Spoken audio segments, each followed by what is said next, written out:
Hi, kids. It's me, Braveheart Lion, in a peanut suit. Hope I don't get sued.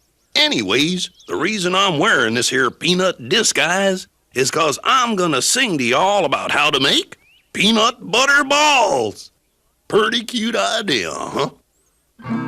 Now, peanut butter balls, or PB balls as us aficionados like to call them, taste mighty good, and they're mighty good for you, too.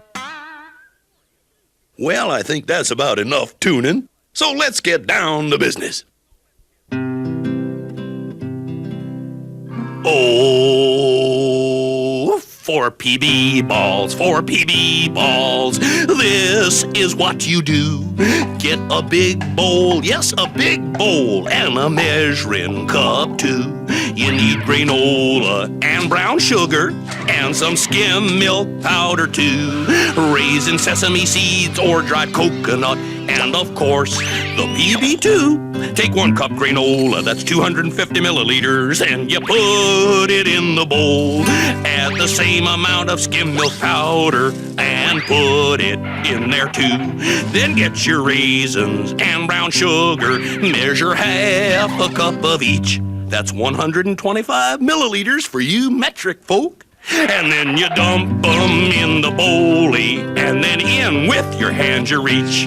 Mix them all up, so it all looks just the same. When it looks like chunky white stuff, you know you've mixed it up enough. Bet you'd never guess I'm just making this song up as I go along, huh? How does he do it? Oh, take the peanut, take the peanut, take the peanut butter out. Fill 2 cups, that's 500 milliliters. They'll have fun trying to get it out. And then you dump it, then you dump it, then you dump it in the bowl. And then you mix it with the white stuff. Homogeneity's your goal. That means you mix it till it all looks the same. And then you roll them into ballies about 1 inch in diameter. That's 2.5 centimeters, about the size of a ping pong ball. And then you roll them in sesame seeds or in toasted coconuts.